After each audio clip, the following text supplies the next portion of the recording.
Hello and नमस्ते, good evening everyone.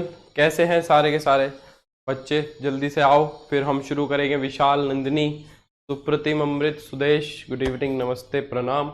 जल्दी से आ जाएं सारे, फिर शुरू करते हैं।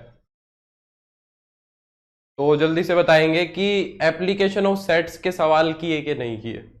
एप्लीकेशन ऑफ सेट्स के सवाल किए अच्छे से, जल्दी बताओ।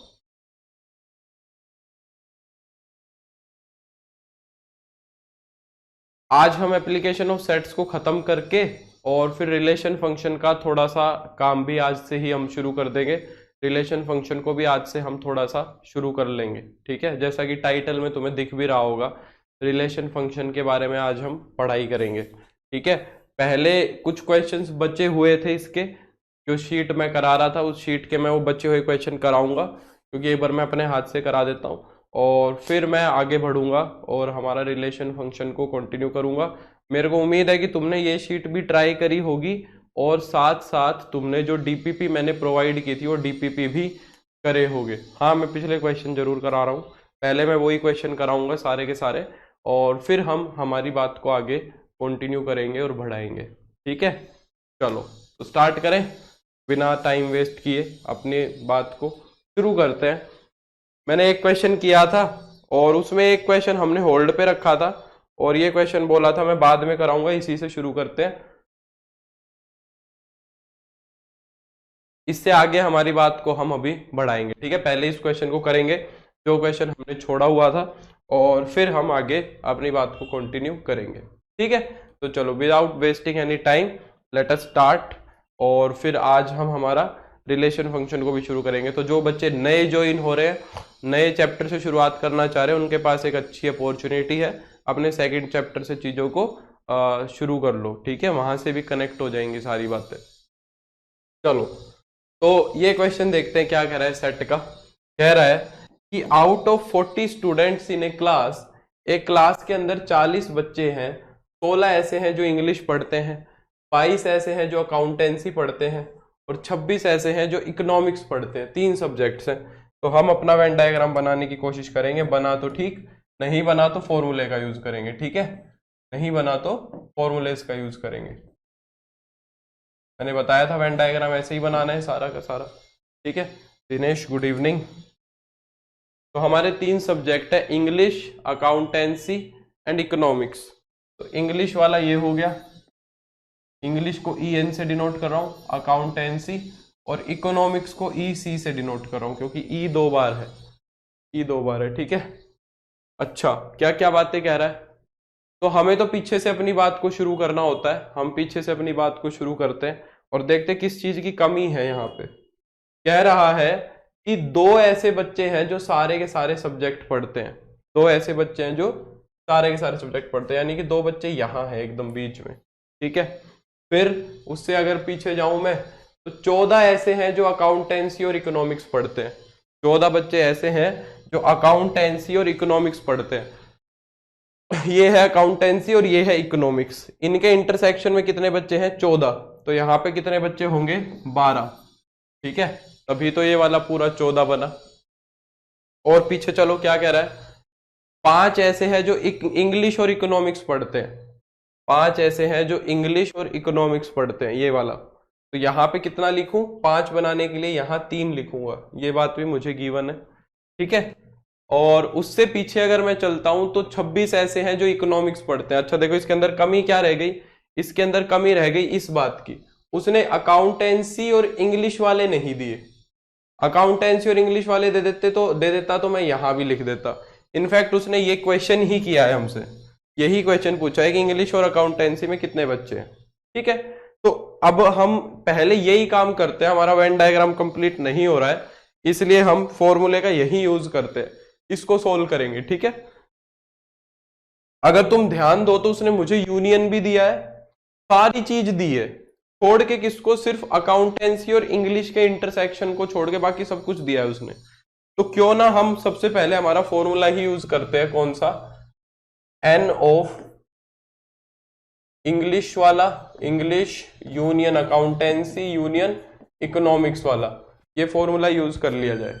ये फॉर्मूला क्या कहता है कि नंबर ऑफ जितने भी बच्चे हैं इंग्लिश वाले ले लो, प्लस में अकाउंटेंसी वाले ले लो, प्लस में इकोनॉमिक्स वाले ले लो, घटा दो इंग्लिश और अकाउंटेंसी वाले, इंग्लिश और अकाउंटेंसी वाले घटा दो, और किसको घटा दो, अकाउंटेंसी और इकोनॉमिक्स वाले, और घटा दो इंग्लिश और अकाउंटेंसी वालों को, और जोड़ दो इंग्लिश, अकाउंटेंसी और इकोनॉमिक्स का इंटरसेक्शन। यही फॉर्मूला बनता है हमारा। अब देखो सारी चीजें दी हुई हैं तुम्हें, बस एक ही चीज नहीं दी हुई है, ये इंग्लिश और अकाउंटेंसी, यही निकालनी है मेरे को। टोटल कितने बच्चे बोले हैं, टोटल बच्चे बोले हैं 46, टोटल बच्चे बोले हैं 46, ठीक है 40, सॉरी 40, 46 नहीं है 40, टोटल बच्चे हैं 40। इंग्लिश पढ़ने वाले 16 हैं, इंग्लिश पढ़ने वाले 16 हैं, प्लस में अकाउंटेंसी पढ़ने वाले कितने हैं, 22 है, अकाउंटेंसी पढ़ने वाले 22 है। इकोनॉमिक्स पढ़ने वाले कितने हैं, 26 है, इकोनॉमिक्स पढ़ने वाले 26 है। English intersection accountancy, English intersection accountancy तो हमें निकालना ही है, ये चीज हमें कैलकुलेट ही करनी है। इंग्लिश इंटरसेक्शन अकाउंटेंसी ये तो मेरे को निकालना ही है। अकाउंटेंसी इंटरसेक्शन इकोनॉमिक्स, ये इकोनॉमिक्स है, ईसी लिख लो। अकाउंटेंसी इंटरसेक्शन इकोनॉमिक्स, अकाउंटेंसी और इकोनॉमिक्स वाले कितने हैं, अकाउंटेंसी और इकोनॉमिक्स वाले हैं 14, अकाउंटेंसी और इकोनॉमिक्स वाले हैं 14। अकाउंटेंसी और इंग्लिश वाले कौन से, सॉरी हाँ, इंग्लिश एंड इकोनॉमिक्स वाले कितने हैं, इंग्लिश एंड इकोनॉमिक्स वाले हैं 5, तो यहाँ पे 5, और प्लस में तीनों पढ़ने वाले कितने हैं, तीनों पढ़ने वाले कितने हैं, 2 हैं, ये लिख दिया। देखो अब इसके अंदर सिर्फ एक ही तो चीज बच रही है, ये वाली, यही हमें निकालनी है। तो अगर मैं इन सबको जोड़ लूं 40, ये कितना हो गया 16 और 22 38, 38 और 26 64, 64, 64 और 2 कितना हो गया 66, 66, 66 में से अगर मैं 19 को सब्ट्रैक्ट करूंगा, 66 में से अगर मैं 19 को सब्ट्रैक्ट करूंगा तो कितना बचेगा 47, है ना, if I am not wrong. एक बार कैलकुलेशन वेरीफाई कर देना। English intersection accountancy, Anshuman good evening. तो यहां से हम क्या कह सकते हैं कि इंग्लिश इंटरसेक्शन अकाउंटेंसी के अंदर कितने होंगे 47 माइनस 40, 7 बच्चे होंगे। Do you agree? यही चीज हमें चाहिए थी, यही चीज हमें क्या चाहिए थी, चाहिए थी। आगे पहले वाले क्वेश्चन के अंदर यही चीज उसने पूछी थी कि इंग्लिश और अकाउंटेंसी पढ़ने वाले बच्चे कितने हैं, तो कितने हैं भाई हमारे इंग्लिश और अकाउंटेंसी पढ़ने वाले 7 हैं। अब हम वेन डायग्राम भी पूरा कर सकते हैं। देखो इंग्लिश और अकाउंटेंसी, इंग्लिश और अकाउंटेंसी ये पढ़ने वाले कितने हैं 7 हैं, और यहाँ पे कितने हैं पूरे 7 आने चाहिए, 2 यहाँ आ गए, तो यहाँ क्या हो जाएगा 5, यहाँ पे कितना हो जाएगा 5 हो जाएगा। अब पूरा वेन डायग्राम बना लो।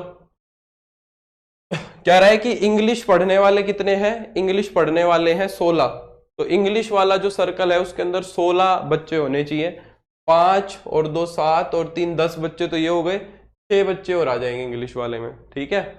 अकाउंटेंसी पढ़ने वाले कितने हैं 22, अकाउंटेंसी पढ़ने वाले हैं 22, तो ये कितना हो जाएगा 12 और 2 14 और 5 19, 22 होने चाहिए, तो यहाँ कितने हो जाएंगे 3, ठीक है। और फिर इकोनॉमिक्स पढ़ने वाले कितने हैं, ये इकोनॉमिक्स है, इकोनॉमिक्स पढ़ने वाले 26 है, तो इकोनॉमिक्स पढ़ने वाले 26 है, तो 12 और 2 14 और 3 17, यहाँ पे कितने हो जाएंगे 9, 17 और 9 26, ठीक है। तो पहले वाले क्वेश्चन का जवाब तो तुमने दे ही दिया, कितना हो गया 7। दूसरे वाले का और दे दो, इंग्लिश और अकाउंटेंसी तो पढ़े पर इकोनॉमिक्स ना पढ़े, बताओ देख के बताओ।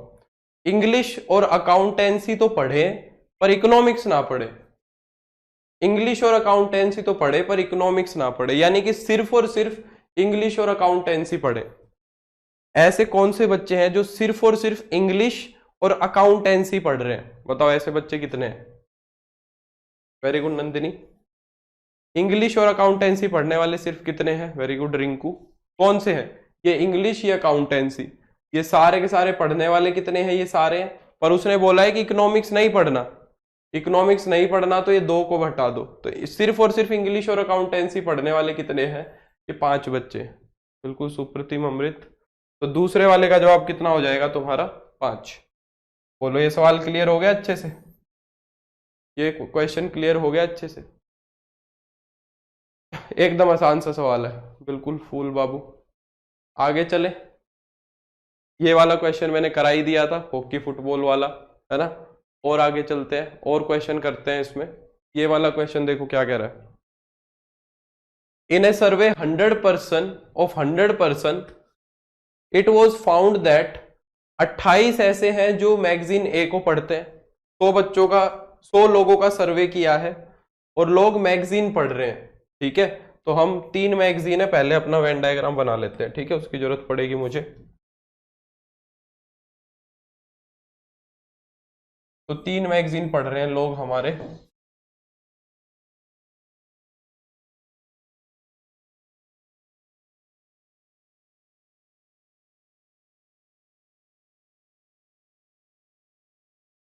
ठीक है। ये वाली तो हो गई मैगजीन ए, ये वाली हो गई मैगजीन बी, और ये वाली हो गई मैगजीन सी, ठीक है। ए बी सी 3 मैगजीन पढ़ रहे हैं। पीछे से शुरू करते हैं, देखते हैं कोई कमी हुई तो फिर अपना फॉर्मूला यूज करेंगे, कोई कमी नहीं हुई तो अपना वेन डायग्राम बनाते हैं। 3 ऐसे हैं जो सारे की सारी मैगजीन पढ़ते हैं, 3 ऐसे हैं जो सारी की सारी मैगजीन पढ़ते हैं, ठीक है। पीछे चलो, 5 ऐसे हैं जो बी और सी मैगजीन पढ़ते हैं, 5 ऐसे हैं जो बी और सी मैगजीन पढ़ते हैं, 5 ऐसे हैं जो बी और सी मैगजीन पढ़ते हैं। साथ साथ बनाओ सारे बैठ के, ठीक है, मेरे साथ बनाओ। बी और सी मैगजीन पढ़ने वाले कितने हैं? 5, तो 3 ये हो गए, 2 ये हो गए। और उससे पीछे चलो, 10 ऐसे हैं जो ए और सी मैगजीन पढ़ते हैं, 10 ऐसे हैं जो ए और सी मैगजीन पढ़ते हैं। ए और सी ये मैगजीन पढ़ने वाले कितने हैं? 10 है। तो यहाँ कितने हो जाएंगे? 7, 7 और 3 10 हो गए। 8 ऐसे हैं जो मैगजीन ए और बी पढ़ते हैं, 8 ऐसे हैं जो ए और बी मैगजीन पढ़ते हैं, तो यहाँ 5 हो जाएगा। और पीछे चलो, 42 ऐसे हैं, 42 ऐसे हैं जो मैगजीन सी पढ़ते हैं, 42 ऐसे हैं जो मैगजीन सी पढ़ते हैं। ये वाला जो सी का गोला है इसमें 42 आने चाहिए, तो 7 और 3 10 और 2 12, 12 तो ये हो गए, 42 टोटल है, तो 30 और आ जाएंगे यहाँ पे, ठीक है। और पीछे चलो, 30 ऐसे हैं जो मैगजीन बी पढ़ते हैं, 30 ऐसे हैं जो मैगजीन बी पढ़ते हैं। ये वाला जो बी वाला गोला इसके अंदर 30 आएंगे, तो ये कितने हो जाएंगे? 8 और 2 10, 30 ऐसे हैं तो यहाँ कितने हो जाएंगे? 20, ठीक है, 30 पूरे करने हैं। और 28 ऐसे हैं जो मैगजीन ए पढ़ते हैं, पूरा ही बन गया, पूरा वेन डायग्राम बन गया। 28 ऐसे हैं जो मैगजीन ए को पढ़ रहे हैं, तो 7 और 3 10 और 5 15, तो 28 है तो 13 बना दिया, ठीक है। पूरा वेन डायग्राम बन गया, कोई टेंशन नहीं है, आराम से हो जाएगा। अब देखो उसने क्या पूछा है, how many read none of 3 magazine. ऐसे कितने लोग हैं जो एक भी मैगजीन नहीं पढ़ रहे, एक भी मैगजीन ना पढ़ने वाले। यानी कि ये जो 3 गोले दिख रहे हैं इससे भी बाहर के कुछ लोग हैं, इससे भी बाहर कुछ लोग हैं। वो पूछ रहा है कि वो कितने लोग हैं, यानी कि इससे बाहर कुछ लोग हैं। तो वो जो 100 की बात कर रहा है शुरू में, वो जो 100 की बात कर रहा है, ये जो 100 है ये यूनिवर्सल सेट है, मानते हो इस बात को? ये क्या है तुम्हारा? यूनिवर्सल सेट है, क्योंकि कुछ ऐसे भी लोग हैं जो कुछ नहीं पढ़ रहे हैं। तो यूनिवर्सल सेट के अंदर 100 लोग हैं। यहाँ पे इसके अंदर कितने लोग हैं भाई? यूनिवर्सल सेट के अंदर 100 लोग हैं। अब कुछ ना कुछ पढ़ने वाले कितने हैं बताओ? कुछ ना कुछ पढ़ने वाले कितने हैं? ये सारे जो दिख रहे हैं ये कुछ ना कुछ पढ़ रहे हैं, ठीक है। तो हमारे को कुछ नहीं पढ़ना, नन, कुछ नहीं पढ़ना, person of none read the magazine. कोई भी मैगजीन पढ़ने वाले लोग कौन से नहीं है, तो वो कितने हो जाएंगे तुम्हारे? यूनिवर्सल सेट में से A union B union C को घटा दो। यूनिवर्सल सेट में कितने हैं? 100 है। और कुछ ना कुछ पढ़ने वाले कितने हैं? ये सारे, ये कितने हैं? 13 और 5 18, 18 और 20 38, 38 और 3 41, 41 और 7 48, 48 और 2 50, 50 और 30 80, 80 ऐसे हैं जो कुछ ना कुछ पढ़ते हैं। तो 20 ऐसे बच गए जो कुछ नहीं पढ़ते, कोई भी मैगजीन नहीं पढ़ते। बिल्कुल Rinku, Amrit, Nandini, Supratim, Sudesh, very good, very good. Amrit, बिल्कुल सुप्रतिम। अगला सवाल क्या कह रहा है, how many read magazine C only, बताओ सिर्फ और सिर्फ सी मैगजीन को रीड करने वाले कितने, number of people reading C only, सिर्फ और सिर्फ सी मैगजीन पढ़ने वाले कितने लोग हैं, खुद ही बताओ तुम। सिर्फ और सिर्फ सी मैगजीन पढ़ने वाले, ये सी मैगजीन का सर्कल है, सिर्फ और सिर्फ सी पढ़ने वाले ये 30 लोग हैं, ठीक है 30 हो गया, बस इतना ही आसान है, कुछ भी नहीं करना, ये भी हो गया। आगे चलते हैं, ये बहुत अच्छा सवाल है। इसके बाद कौन सा है, पहले ये वाला सवाल करेंगे फिर उस सवाल पे वापस आएंगे। दोनों क्वेश्चन जो बचते हैं, एक तो 14 वाला और एक 16 वाला, ये दोनों क्वेश्चन बहुत अच्छे हैं। पहले 15 वाला करते हैं फिर 16 वाले पे आएंगे, ठीक है पहले 15 वाला करते हैं। ये भी ऐसा ही है, पहले इसको निपटा लेते हैं, ये भी आसान सा एकदम, ठीक है। तो यहाँ पे 3 सब्जेक्ट पढ़ने की बात हो रही है। In a survey of 25 student, mathematics, physics और केमिस्ट्री पढ़ने की बात हो रही है, ठीक है। तो पहले ये कर लेते हैं, फिर वो जो बचे हुए जो 2 सवाल हैं वो एक जैसे हैं, वो अच्छे अच्छे क्वेश्चन है, वो करेंगे फिर उसके बाद अपना नेक्स्ट चैप्टर शुरू करेंगे। मैथमेटिक्स, फिजिक्स और केमिस्ट्री 3 लोग हैं, ठीक है। चलो पीछे से शुरू करो, अगर कहीं पे कमी लगी तो फिर फॉर्मूले का यूज करेंगे, ठीक है। अगर कहीं कमी लगती है तो फॉर्मूले का, नहीं तो वेन डायग्राम से चलने दो काम को, कोई दिक्कत नहीं है। 3 हैड टेकन ऑल 3 सब्जेक्ट्स, 3 ऐसे हैं जिन्होंने सारे के सारे सब्जेक्ट लिए हुए हैं, तो यहां 3 आ गए। और पीछे चलो, साथ साथ करो, कोशिश करो। 4 had taken physics and chemistry, 4 लोगों के पास फिजिक्स और केमिस्ट्री है, ये रहा फिजिक्स और ये रहा केमिस्ट्री, 4 के पास है। तो यहाँ पे कितना आएगा, यहाँ पे एक इंसान आएगा, ठीक है, इसके पास ये है, ठीक है। 4 के पास फिजिक्स और केमिस्ट्री हो गया। 9 ऐसे हैं, 9 ऐसे हैं जिनके पास मैथमेटिक्स और फिजिक्स है। मैथमेटिक्स और फिजिक्स पढ़ने वाले कितने हैं, 9 हैं। यहाँ पे 3 आ गए तो ये कितने हो जाएंगे, 6 हो जाएंगे, ठीक है। उससे पीछे 5 ऐसे हैं जिनके पास मैथमेटिक्स और केमिस्ट्री है, 5 ऐसे हैं जिनके पास मैथमेटिक्स और केमिस्ट्री है, 5 है। तो 3 यहाँ है तो 2 ये हो जाएंगे, ठीक है। और पीछे चलो, 11 के पास केमिस्ट्री है, 11 के पास केमिस्ट्री है, तो ये केमिस्ट्री वाला पूरा सर्कल 11 का है। तो 2 और 3 5 और 1 6, तो यहाँ पे हो जाएंगे 5, ठीक है। फिर और पीछे चलो, 12 के पास फिजिक्स है, 12 के पास फिजिक्स है, तो 6 और 3 9 और 1 10, तो यहाँ पे कितने लोग आएंगे, 2 आएंगे।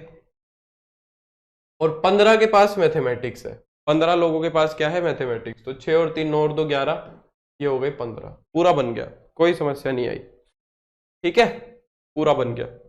फर्स्ट क्वेश्चन पे आओ। अब ये 25 लोग क्या थे ये देख लो, ठीक है। क्या ये 25 लोग यूनियन था, इन सारों को जोड़ के देखो, क्या ये 25 है, इन सबको जोड़ो, अगर ये 25 हुए तो ये 25 तुम्हारा यूनियन हो जाएगा, अगर ये 25 से कम हुआ तो ये यूनिवर्सल हो जाएगा। तो इनको जोड़ो, 6 और 4 10 और 2 12, ठीक है, 12 और 5 17, 17 और 6 23, 23 ही हुआ, 25 नहीं हुआ। यानी कि वो जो 25 बच्चों की बात कर रहा है वो क्या है तुम्हारा, वो यूनिवर्सल सेट है। ऐसे पता लग जाएगा एकदम आराम से, कुछ रटने की तो बात ही नहीं है ना, कुछ रटने की तो इसमें कोई बात ही नहीं कर रहे हम। तो यानी कि यूनिवर्सल सेट के अंदर टोटल बच्चे कितने हैं, 25 बच्चे हैं, 2 बच्चे बाहर भी पड़े हैं, टोटल कितने हैं 25 है, 23 बच्चे ये अंदर हैं, 2 बच्चे बाहर हैं। अब अपना कोई भी क्वेश्चन का आंसर तुम 1 मिनट में दे सकते हो, 1 मिनट तो बहुत ज्यादा बता रहा हूं, 1 सेकंड में दे सकते हो। ओनली केमिस्ट्री बताओ जल्दी जल्दी से, सिर्फ और सिर्फ केमिस्ट्री पढ़ने वाले बच्चे कितने हैं, सिर्फ और सिर्फ केमिस्ट्री पढ़ने वाले, ये केमिस्ट्री का सर्कल है, ये सिर्फ और सिर्फ केमिस्ट्री, तो कितने हो जाएंगे 5। हाँ बिल्कुल अमृत, 25 से कम होने पर यूनिवर्सली होगा। ओनली केमिस्ट्री के हो गए 5, इसमें ही फिलअप कर देता हूं मैं, ठीक है। ओनली केमिस्ट्री के हो गए 5।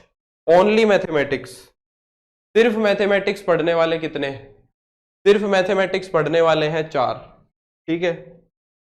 तो सिर्फ मैथमेटिक्स वाले हो गए 4। अगला ओनली फिजिक्स, सिर्फ और सिर्फ फिजिक्स पढ़ने वाले कितने हैं बताओ, सिर्फ और सिर्फ फिजिक्स पढ़ने वाले,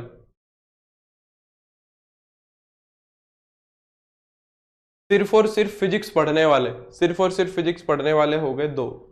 ठीक है, सबका जवाब सही आ रहा है, सिर्फ और सिर्फ फिजिक्स पढ़ने वाले 2 हो गए। आगे क्या कह रहा है, physics and chemistry but not mathematics. ऐसे बताओ जो फिजिक्स और केमिस्ट्री तो पढ़ते हैं, फिजिक्स और केमिस्ट्री तो पढ़ते हैं पर मैथमेटिक्स नहीं पढ़ते, यानी कि सिर्फ और सिर्फ फिजिक्स और केमिस्ट्री, मैथ का कोई रोल नहीं होना चाहिए। तो ऐसे कितने हैं जो सिर्फ और सिर्फ फिजिक्स और केमिस्ट्री पढ़ते हैं, मैथ नहीं पढ़ते? सिर्फ एक ऐसा बच्चा है ना, ये वाला, ये एक ऐसा है, ये वाला। ठीक है, तो इसमें कितना हो जाएगा तुम्हारा, 1 का आंसर हो जाएगा 1। Mathematics and physics but not chemistry. Mathematics भी पढ़ता है, फिजिक्स भी पढ़ता है, पर केमिस्ट्री नहीं पढ़ता। मैथमेटिक्स पढ़ता है, फिजिक्स पढ़ता है, पर केमिस्ट्री नहीं पढ़ता, ये नहीं आना चाहिए। तो मैथमेटिक्स और फिजिक्स दिखे सिर्फ, तो कहाँ है ये 6 वाला। ठीक है, कितने हो जाएंगे 6। तीसरे का, इसका 5वें का जवाब आ गया 6। Only one of the subject, सिर्फ और सिर्फ एक सब्जेक्ट पढ़ने वाले कितने बच्चे, बताओ, शाबाश, इसका जवाब दो। सिर्फ और सिर्फ एक सब्जेक्ट पढ़ने वाले कितने बच्चे हैं? एग्जैक्टली वन सब्जेक्ट, ये जवाब दो। एग्जैक्टली वन सब्जेक्ट पढ़ने वाले कितने बच्चे हैं, इसका जवाब दो, शाबाश। Exactly one subject, Supratim Nandini का आ गया, वेरी गुड, बहुत बढ़िया। सिर्फ और सिर्फ एक सब्जेक्ट, सुदेश का भी एकदम सही है। नमन विशाल गलत जवाब दे रहे हो, अरे सिर्फ और सिर्फ एक सब्जेक्ट बोल रहा हूं। रिंकू का भी सही है, अमृत का भी गलत है। अरे भाई क्या सुन रहे हो तुम, सिर्फ और सिर्फ एक सब्जेक्ट, ये 2 कुछ पढ़ रहे हैं क्या? ये तो कुछ ही नहीं पढ़ रहे हैं, क्या जवाब देने लग रहे हो? सिर्फ और सिर्फ एक सब्जेक्ट, सिर्फ और सिर्फ एक का मतलब क्या हो गया, सिर्फ और सिर्फ मैथ, सिर्फ और सिर्फ फिजिक्स और सिर्फ केमिस्ट्री वाले देख लो। सिर्फ और सिर्फ मैथ पढ़ने वाले कितने हैं, 4 है। सिर्फ और सिर्फ फिजिक्स पढ़ने वाले 2 और सिर्फ केमिस्ट्री पढ़ने वाले 5, तो कितने हो गए, 4 और 2 6 और 5 11। क्या ही जवाब दे रहे हो, ये 2 कैसे तुम्हें, सिर्फ और सिर्फ एक सब्जेक्ट पढ़ रहे हैं तो कुछ ही नहीं पढ़ रहे, 2 कैसे, कुछ सोच समझ के तो जवाब दो, एकदम गलत जवाब दे रहे हो। तो एग्जैक्टली वन सब्जेक्ट वाले कितने हो गए, 11। At least one of the 3 subject, देखते हैं ये कौन बताता है। At least one of the 3 subject, कम से कम एक सब्जेक्ट पढ़ने वाले कितने हैं, बताओ, शाबाश। कम से कम एक सब्जेक्ट पढ़ने वाले कितने लोग हैं? मैंने एटलीस्ट वर्ड को रिलेट किया था, वेरी गुड नंदिनी, मजा आ गया, शाबाश। एटलीस्ट का वर्ड का मतलब मैंने तुम्हें बताया था, at least one of the subject. कम से कम एक सब्जेक्ट का मतलब क्या है? कम से कम एक सब्जेक्ट का मतलब या तो एक सब्जेक्ट या 2 सब्जेक्ट या 3 सब्जेक्ट। वेरी गुड नंदिनी, मैंने कहा था जहां पे भी एटलीस्ट वर्ड आ जाए, जिसने क्लास ध्यान से सुनी होगी, नंदिनी ने एकदम अच्छे से क्लास सुनी है, एटलीस्ट वर्ड का मतलब मैंने बताया था यूनियन। जहां पे भी एटलीस्ट वर्ड आ जाए वहां पे यूनियन हो जाएगा, बिल्कुल सोना नयन। एटलीस्ट वर्ड में 1 वाला भी आ गया, 2 वाले भी आ गए और 3 वाले भी आ गए, यानी कि ये जो गोला दिख रहा है ये पूरा, इसके अंदर कितने लोग हैं? तो कम से कम एक सब्जेक्ट पढ़ने का मतलब यूनियन हो गया। ये जितने भी एमपी और केमिस्ट्री के अंदर जितने भी बच्चे दिख रहे हैं सारे तो ये सारे बच्चों का हम सम कर चुके हैं। ये 23 बच्चे ऐसे हैं जो कम से कम एक सब्जेक्ट पढ़ते हैं।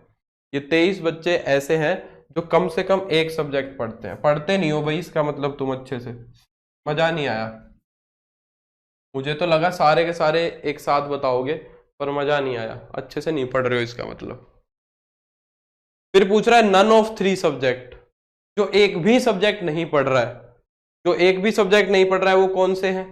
जो फिजिक्स केमिस्ट्री और मैथ से बाहर हैं। ये 2 बच्चे ऐसे हैं, ये 2 बच्चे ऐसे हैं जो कुछ भी नहीं पढ़ रहे हैं। ठीक है नंदिनी सुप्रति, तो 2 ऐसे बच्चे हैं जो कुछ भी नहीं पढ़ते। ये सारा का सारा ये क्वेश्चन था। मुझे नहीं लगता अब इसके अंदर कोई क्वेश्चन तुम छोड़ोगे।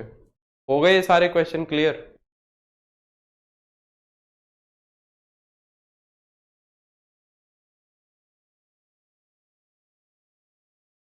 अब इसके अंदर जो क्वेश्चन बचे हैं वो देख लो, वो थोड़े से दिमाग लगवाने वाले क्वेश्चन है। एक तो 14th बचता है और एक 16th बचता है। ये 2 क्वेश्चन और करते हैं, फिर हमारा ये चैप्टर पूरा हो जाएगा। क्या कह रहा है, एक ऐसा सर्वे है, ध्यान से पढ़ो सवाल को, एक survey shows that 67% of the people like product P1। 67% ऐसे लोग हैं जो P1 प्रोडक्ट को लाइक कर रहे हैं। दो प्रोडक्ट है, 67% ऐसे लोग हैं जो पहले P1 प्रोडक्ट को लाइक करते हैं, और 73% ऐसे लोग हैं जो P2 प्रोडक्ट को लाइक करते हैं। If X% of the people like both the products P1 and P2, ठीक है। अच्छा डीपीपी में था, कोई नहीं। तो P1 प्रोडक्ट को लाइक करने वाले लोग कितने हैं, 67% है। P2 प्रोडक्ट को लाइक करने वाले लोग कितने हैं, 73% है। और दोनों प्रोडक्ट को लाइक करने वाले यानी कि इंटरसेक्शन के अंदर वो बोल रहा है X% लोग हैं। तो कह रहा है find the value of X की वैल्यू निकाल के बताओ, यानी कि ऐसे कितने लोग हो सकते हैं जो दोनों के दोनों प्रोडक्ट्स को लाइक कर रहे हैं, जो दोनों के दोनों को लाइक कर रहे हैं, ये पूछ रहा है। अब X की कोई एक फिक्स वैल्यू नहीं आएगी, यहां से X की कोई भी एक फिक्स्ड वैल्यू नहीं आएगी।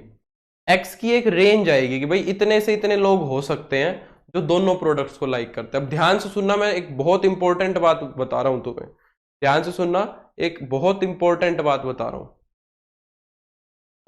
पहले मैं बात कर रहा हूं इंटरसेक्शन की, ध्यान से सुनना मेरी बात को एकदम ध्यान से सुनना। इंटरसेक्शन के बारे में मैं बात कर रहा हूं, दो सेट का इंटरसेक्शन। दो सेट का जो इंटरसेक्शन है वो मैक्सिमम कितना हो, या मिनिमम की बात करो, मिनिमम कितना हो सकता है। दो सेट के बीच में कॉमन चीजें कम से कम कितनी हो सकती है, क्या सोच रहे हो बताओ। अगर दो सेट के अंदर मैं मिनिमम चीजों की बात करूं तो मिनिमम चीजें कितनी हो सकती है, कॉमन। अगर दोनों के दोनों सेट एकदम डिसजॉइंट हो गए तो सबसे कम तो इतना ही हो सकता है इंटरसेक्शन, 0, एक नहीं 0। अगर दो सेट्स के अंदर इंटरसेक्शन देख रहे हो, और इंटरसेक्शन अगर मिनिमम देखना है तो वो कब होगा, जब दो सेट्स एकदम अलग अलग होंगे, इंटरसेक्शन में कुछ आए ना। तो दो सेट्स के अंदर जो इंटरसेक्शन है वो मिनिमम हो सकता है 0।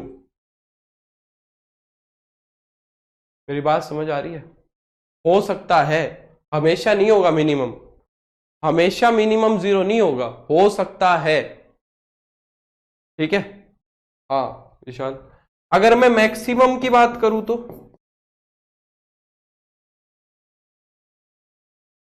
अगर मैं मैक्सिमम की बात करूं, मैक्सिमम कितना हो सकता है सोचो, जब ये एक रिलेशन इसके साथ कुछ कॉमन रीजन शो करने लग जाए तो मैक्सिमम कितना हो सकता है। क्या मैक्सिमम जब पूरा का पूरा एक सेट दूसरे के अंदर ही चला जाएगा, सबसे बड़ा तब नहीं हो सकता। सोचो अगर ये धीरे धीरे इसके, अभी तो 0 है, फिर धीरे धीरे इसके अंदर जाने लगेगा तो इंटरसेक्शन बढ़ना शुरू होगा। देखो इंटरसेक्शन बढ़ता जा रहा है, जब ये एक सेट दूसरे के अंदर पूरी तरह अंदर चला जाएगा तब हम बोलेंगे कि जो है ना तुम्हारा इंटरसेक्शन मैक्सिमम होगा।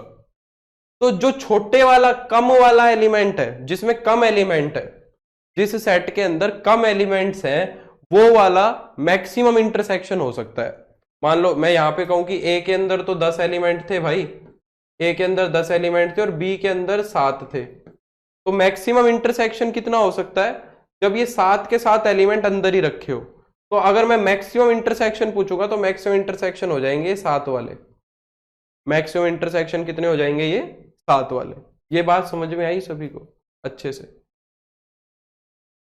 पहली बात तो ये समझ लो, ठीक है। अगर मैं यूनियन की बात करूं, अगर मैं किसकी बात करूं, यूनियन की, अगर मैं बात करूं यूनियन की, अगर मैं यूनियन की बात करूं तो मिनिमम यूनियन कब हो सकता है। अगर मैं मिनिमम यूनियन की बात करूं तो कब हो सकता है, और मैक्सिमम यूनियन कब हो सकता है। सिचुएशन दोनों की दोनों ये ही रहेंगी, ये ही दोनों सिचुएशन रहेंगी। पर मुझे बताओ जरा, इस केस के अंदर यूनियन मैक्सिमम होगा कि मिनिमम होगा, खुद बताओ। सिचुएशन दोनों की दोनों यही रहेंगी, यूनियन के लिए भी। पर अगर मैं इसकी बात कर रहा हूं तो ये मैक्सिमम यूनियन का केस है कि ये मिनिमम यूनियन का केस है? बताओ, मैक्सिमम यूनियन का केस है या मिनिमम यूनियन का केस है? जो ये ऊपर वाला दिख रहा है, यूनियन सबसे ज्यादा होनी चाहिए। सबसे ज्यादा कब होगी? सोचो, ये पूरा का पूरा ए आ जाए, पूरा का पूरा बी आ जाए, पूरा का पूरा ए आ जाए और पूरा का पूरा बी आ जाए, तो क्या ये मैक्सिमम वाला केस नहीं है? खुद सोचो, ये केस बनाया हुआ है, सॉरी, ये केस बनाया हुआ है, एक दूसरा सेट में बना रहा हूं। अगर ये सेट धीरे धीरे बी के अंदर जाने लग जाएगा, ए के अंदर, तो दोनों को मिलाने वाला एरिया कम हो रहा है कि बढ़ रहा है? खुद सोचो।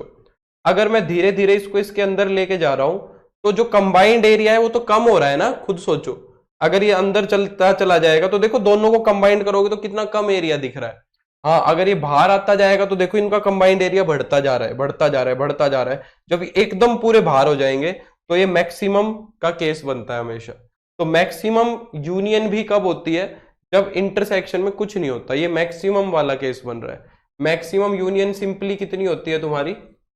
मैक्सिमम यूनियन होता है तुम्हारा n of A plus n of B. इतना हो सकता है, इससे ज्यादा यूनियन कभी भी नहीं होगा। ठीक है। दूसरी बात, मिनिमम यूनियन कब होगा? अब ये वाला देखो, जब पूरा का पूरा ये एक सेट दूसरे के अंदर घुस जाएगा तो मिनिमम यूनियन कितना होगा? जब पूरा एक सेट दूसरे के अंदर घुस जाएगा तब जाके तुम्हारा यूनियन जो है ना वो मिनिमम बनेगा। और वो मिनिमम यूनियन होगा कितना? बाद वाला सेट, क्योंकि दोनों को मिला देना है। तो यूनियन, मिनिमम यूनियन होगा कितना? बाद वाला सेट, बड़े वाला सेट। ये बात समझ में आ गई? ये ध्यान रखना, ये बातें ये कंपटीशन में काम आएंगी कि मैक्सिमम यूनियन क्या हो, कब होगा और मिनिमम यूनियन कब होगा। ठीक है, ये बात ध्यान रखना। अब हमारे साथ बात हो रही है इंटरसेक्शन की, हमारे साथ बात हो रही है इंटरसेक्शन की हो रही है। ठीक है, अब इस क्वेश्चन पे आ जाओ जरा एक बार। मैंने बता दिया तुम्हें, इसको ना ऐसे समझो कि 100 लोग हैं टोटल। टोटल कितने लोग हैं? 100 लोग हैं। टोटल लोग हैं 100। 67 ऐसे हैं जो P1 प्रोडक्ट को लाइक करते हैं और 73 ऐसे हैं जो P2 प्रोडक्ट को लाइक करते हैं। तो सबसे पहले मेरे को एक बात बताओ, क्या मैं मिनिमम इंटरसेक्शन की बात कर रहा हूं? मैं पूछ रहा हूं कि कम से कम P1 इंटरसेक्शन P2 में कितने लोग हो सकते हैं? पहले तो बताओ, क्या ये 0 हो सकते हैं? क्या मिनिमम इंटरसेक्शन में 0 हो सकता है? खुद सोचो, 67 यहां है, 73 यहां पे है। अगर दोनों को जोड़ के देखूं तो कितना बनेगा? 140। पर एलिमेंट तो 100 ही है, लोग तो 100 ही है। 67 यहां है, 73 यहां है। अगर दोनों एकदम अलग अलग हो गए, अगर दोनों एकदम अलग अलग हो गए, खुद सोचो, तो क्या तुम्हारे टोटल 100 बन पाएंगे? 67 तो यहां बता रहे हो, 73 यहां बता रहे हो, ऐसा तो हो ही नहीं सकता। यानी कि कुछ ना कुछ लोग कॉमन भी हैं, तभी ये टोटल मिला के 100 बनेंगे। तभी ये टोटल मिला के कितने बनेंगे? 100 बनेंगे। समझ आ रही है मेरी बात? थोड़े से यहां होंगे, थोड़े से यहां होंगे और थोड़े से बीच में होंगे। यानी कि इसका मिनिमम इंटरसेक्शन में 0 तो नहीं बोल सकता। मिनिमम इंटरसेक्शन 0 तो नहीं बोल सकता, एक्स की वैल्यू 0 नहीं हो सकती। ये बात समझ में आनी चाहिए। मैक्सिमम की बात करो, मैक्सिमम कितना हो सकता है इंटरसेक्शन? मैंने अभी अभी तुम्हें बताया, मैक्सिमम इंटरसेक्शन कब होगा? जब एक सेट पूरा का पूरा दूसरे के अंदर आ जाएगा। ये तो हो सकता है यहां पे भाई, P2 को लाइक करने वाले 73 है तो P2 ये हो जाए और P1 ये हो जाए। यानी कि P1 को लाइक करने वाले सारे के सारे लोग P2 को भी लाइक कर रहे हैं। तो ये मैक्सिमम इंटरसेक्शन नहीं हो गया? खुद बताओ जरा, क्या ये मैक्सिमम इंटरसेक्शन नहीं हो गया? मैक्सिमम वाली बात तो सेटिस्फाई कर ही रही है। जब P1 और P2 में से P1 पूरा का पूरा P2 के अंदर चला जाएगा, तो क्या मैं तुम्हें एक बात यहां से ये बोल सकता हूं कि जो इंटरसेक्शन की मैक्सिमम वैल्यू है वो 67 होगी? 67 से ज्यादा नहीं हो सकती। इंटरसेक्शन के अंदर 67% से ज्यादा लोग नहीं आ सकते, चाहे कुछ भी हो जाए। तो 67 या उससे कम ही रहेंगे, तो उसको मैं ऐसे लिखूंगा, इंटरसेक्शन के अंदर 67% से या उसके बराबर ही लोग हो सकते हैं। तुम ऐसा कोई इंटरसेक्शन बना के दिखा दो जिसमें 67 से भी ज्यादा हो जाए, ऐसा कभी नहीं हो सकता। ये बात समझ में आई कि नहीं आई? तो x की जो मैक्सिमम वैल्यू है वो तो पता लग गई कि 67% से ज्यादा नहीं हो सकता। अब हमें मिनिमम वैल्यू की ओर बात करनी है। अगर मिनिमम की ओर बात कर दी तो फिर हमें रेंज पता लग जाएगी कि x कहां से कहां तक हो सकता है। दोनों प्रोडक्ट्स को लाइक करने वाले लोग कितने हो सकते हैं? ज्यादा से ज्यादा तो 67% हो सकते हैं, और कम से कम के लिए अब देखना है। अब तुम्हें एक छोटा सा यहां पे चीज ध्यान रखना पड़ेगा, जब भी हमें मिनिमम इंटरसेक्शन निकालना है तो हम एक बात का यूज करते हैं। क्या हम बोलते हैं कि, ये बात तुम्हें पता ही है पर ये तुम्हें थोड़ी सी ध्यान में रखनी पड़ेगी, हम एक बात यूज करते हैं कि यूनियन के अंदर जो एलिमेंट्स है ना, वो यूनिवर्सल से हमेशा या तो कम होंगे या बराबर होंगे। ये बात तो तुम्हें पता ही है। अब ये कंडीशन ना यहां यूज होगी, तुम्हें थोड़ा सा ध्यान में रखना पड़ेगा। जब भी इंटरसेक्शन के अंदर मिनिमम एलिमेंट्स पूछे, कब? वैसे तो जीरो भी हो सकते हैं, अगर ये अलग अलग हो पाते तो मैं जीरो ही बोल देता सीधा। ये फॉर्मूला सिर्फ तब यूज करना है जब जीरो नहीं हो सकते, यहां पे जीरो नहीं हो सकता मिनिमम। ये बात तो मानते हो कि यूनियन के अंदर जो एलिमेंट है वो यूनिवर्सल से या तो कम होंगे या उसके बराबर हो सकते हैं, उससे ज्यादा नहीं हो सकते। भाई यूनिवर्सल सेट से बड़ा कौन होगा? कोई नहीं होगा। तो यूनियन के अंदर यूनिवर्सल सेट से कम एलिमेंट होंगे या बराबर एलिमेंट होंगे, इस कंडीशन का यूज करेंगे हम, ठीक है। अब देखो, यूनियन वाला फॉर्मूला तुम्हें आता है, n of P1 n of P2 minus n of P1 intersection P2 is less than equal to n of U। तो P1 के अंदर कितने लोग हैं? 67। P2 को लाइक करने वाले कितने हैं? 73। इंटरसेक्शन को लाइक करने वाले ये मुझे निकालने, और ये कितने होने चाहिए? यूनियन में तो टोटल 100 ही है, यूनियन में तो टोटल 100 ही होंगे ना, परसेंट की बात कर रहे हो। तो ये देखो कितना हो गया, 140 minus n of P1 intersection P2 is less than equal to 100। ठीक है, अब यहां से देखो क्या शर्त आ रही है, 140 minus n of P1 intersection P2 is less than equal to 100। ठीक है, क्या करो, इस P1 इंटरसेक्शन P2 को इधर ले जाओ और इस 100 को इधर ले आओ, तो क्या होगा, यहां पे तो 140 में से 100 सब्ट्रैक्ट हो जाएगा, is less than equal to n of P1 intersection P2 बन जाएगा। यानी कि यहां पे क्या हो जाएगा, 40 is less than equal to P1 intersection P2।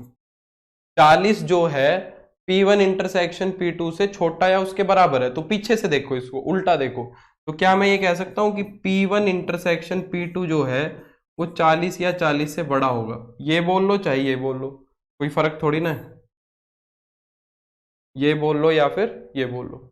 यानी कि इंटरसेक्शन के अंदर 67% से तो कम लोग होंगे या उसके बराबर होंगे, पर 40% या उससे ज्यादा होंगे। तो पता लग गया हमें। तो क्या मैं अब तुम्हें ये बात बोल सकता हूं कि इंटरसेक्शन के अंदर भाई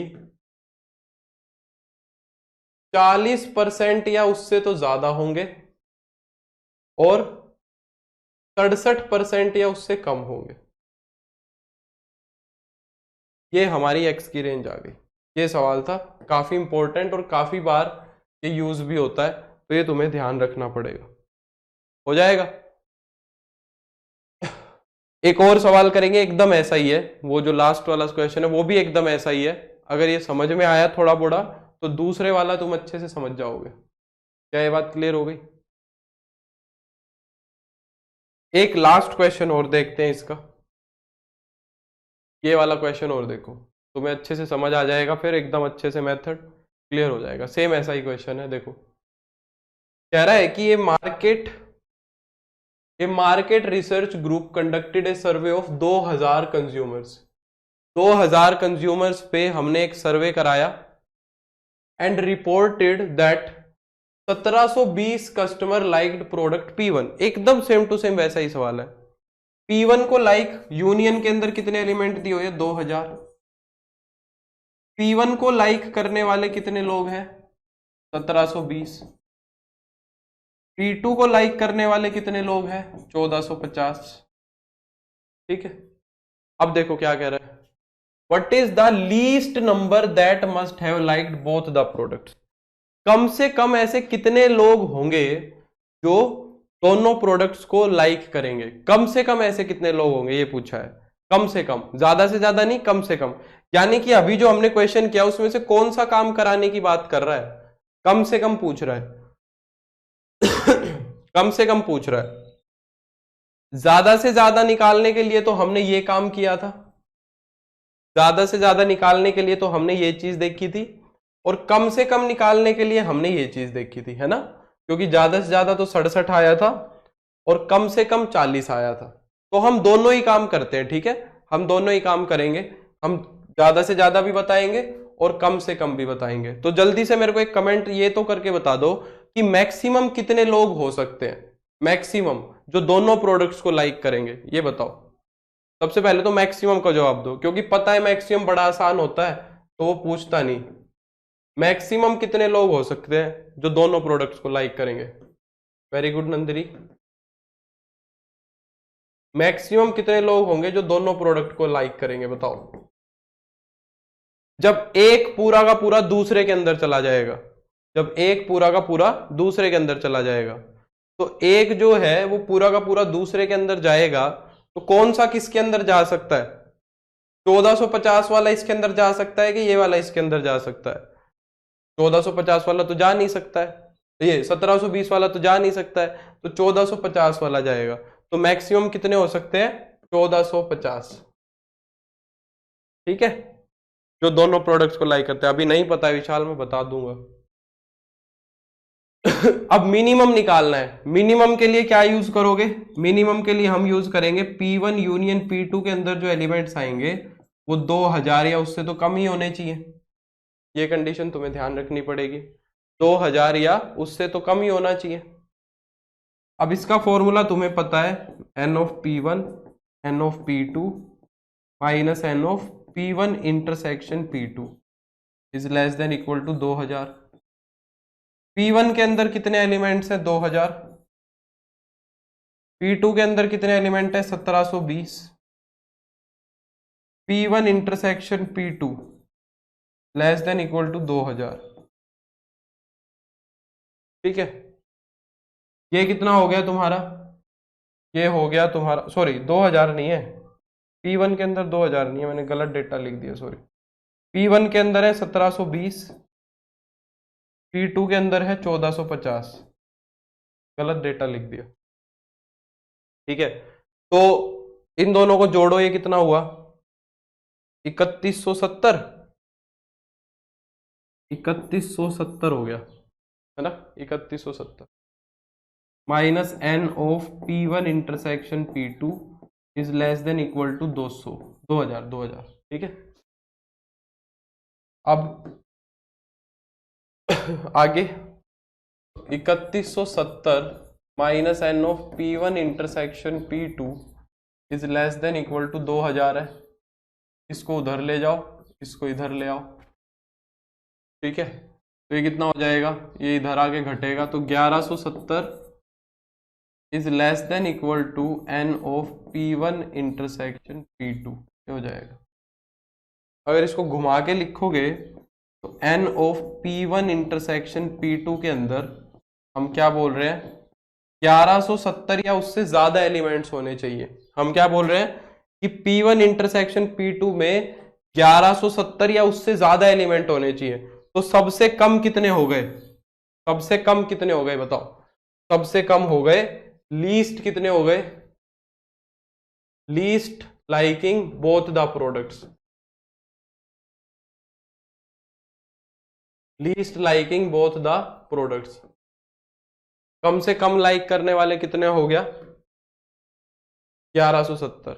हाँ, मिनिमम ही पूछता है ज्यादातर, क्योंकि इसी में थोड़ा सा काम होता है अमृत। तो कम से कम ऐसे कितने लोग होंगे जो दोनों प्रोडक्ट्स को लाइक करेंगे, वो हो जाएंगे 1170। क्या ये क्वेश्चन क्लियर हो गया? बोलो। अगर ये क्वेश्चन क्लियर हो गया तो अब हमारा काम बन गया है।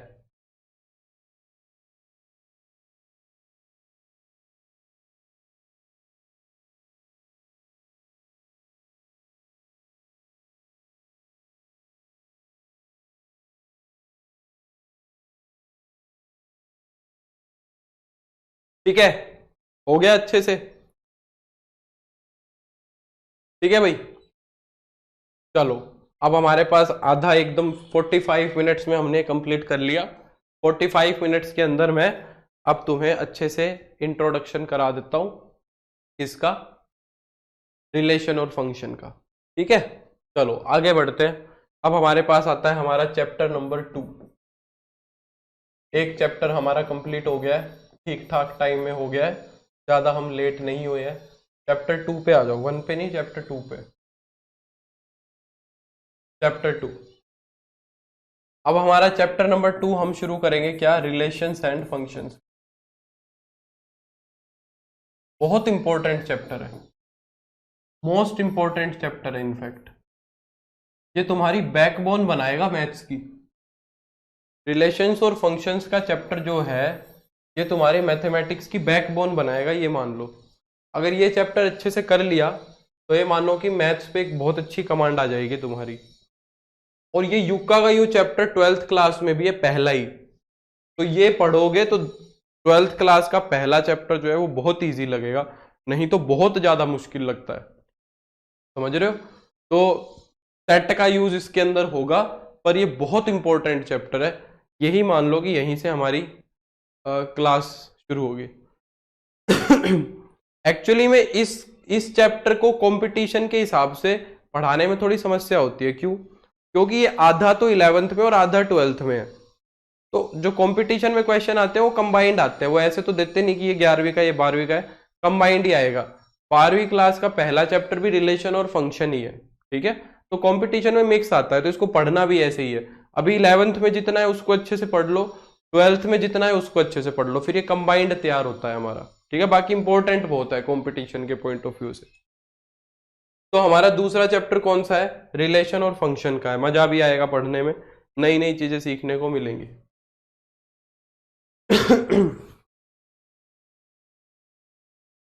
शिवांश, सॉल्यूशंस अपलोड हो गए हैं, उसमें देखो।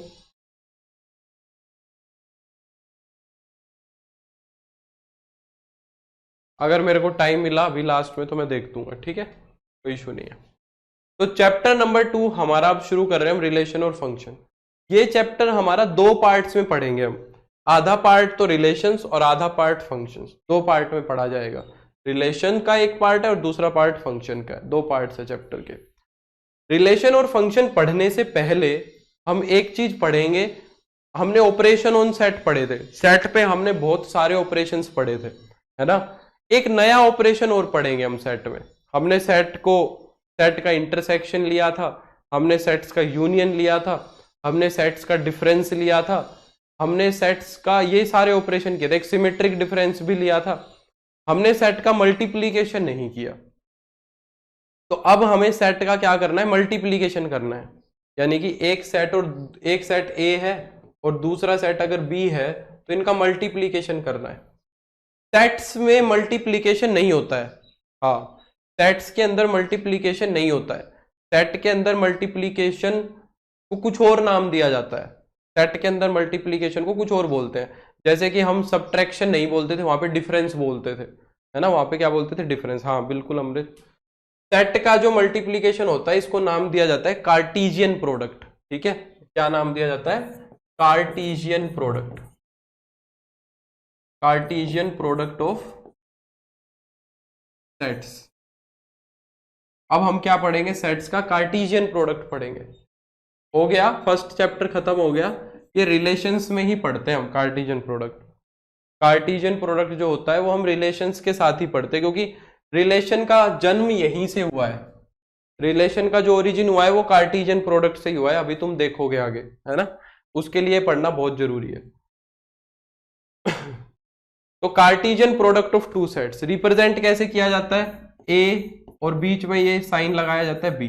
अब देखो, या तो इसको ऐसे पढ़ो ए और बी का कार्टीजियन प्रोडक्ट, या तो प्रॉपर ऐसे पढ़ो कि ए और बी का क्या किया है? Cartesian product.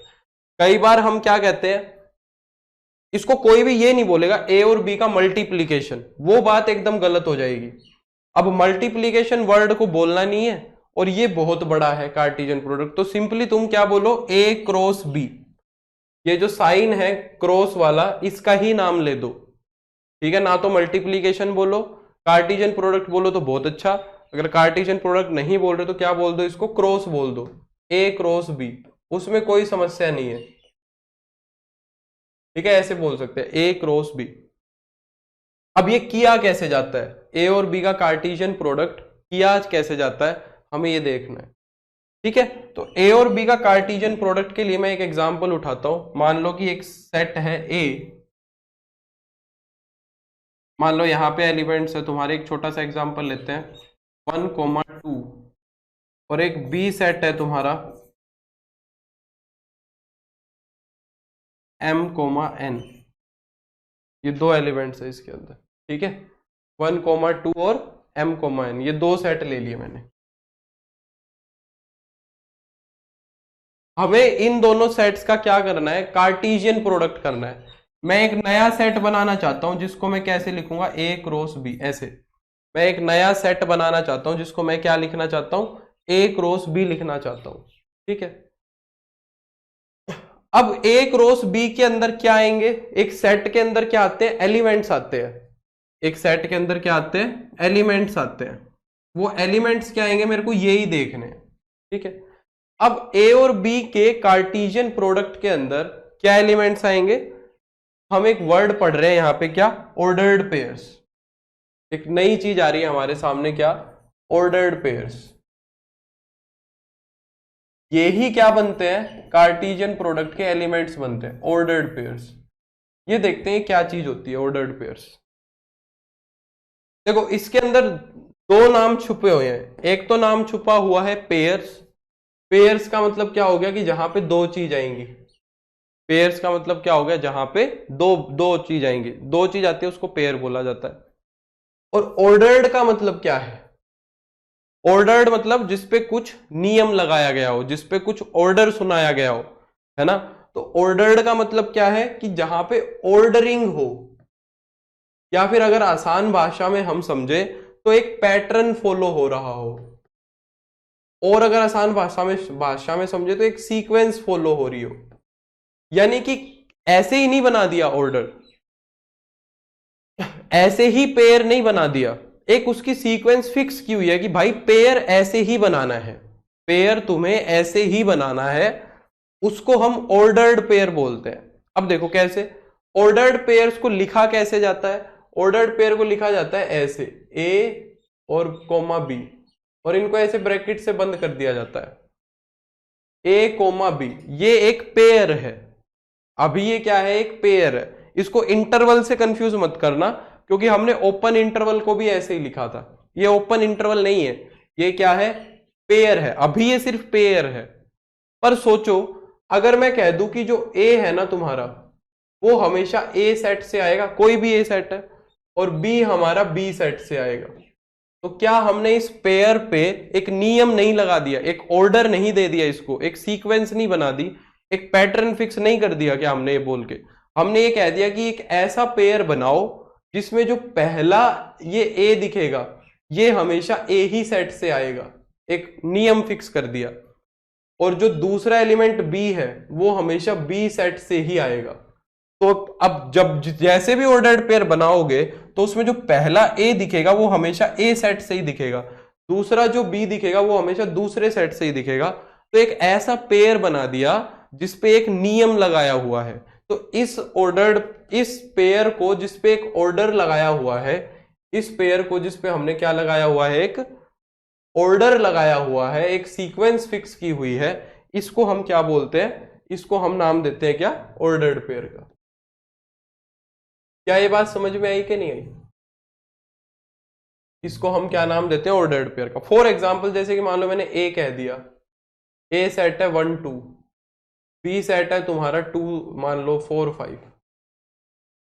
अब मैं कह रहा हूं कि एक ऑर्डर्ड पेयर लिख के दिखाओ जो इस शर्त को सेटिस्फाई कर रहा है, एक ऑर्डर्ड पेयर लिखो जो इस शर्त को सेटिस्फाई कर रहा है। यानी कि एक ऐसा ए कोमा बी लिख के दिखाओ जिसमें जो ए आ रहा है वो तो ए से आ रहा है, बी आ रहा है वो बी से आ रहा है। कोई भी एक लिख के दिखाओ जो तुम्हारा मन करता है, सारे के सारे लिखो, एक अपनी तरफ से एक ऑर्डर्ड पेयर लिखो जिसमें ये बात सेटिस्फाई हो रही हो अपनी तरफ से कोई भी ऑर्डर्ड पेयर लिख दो।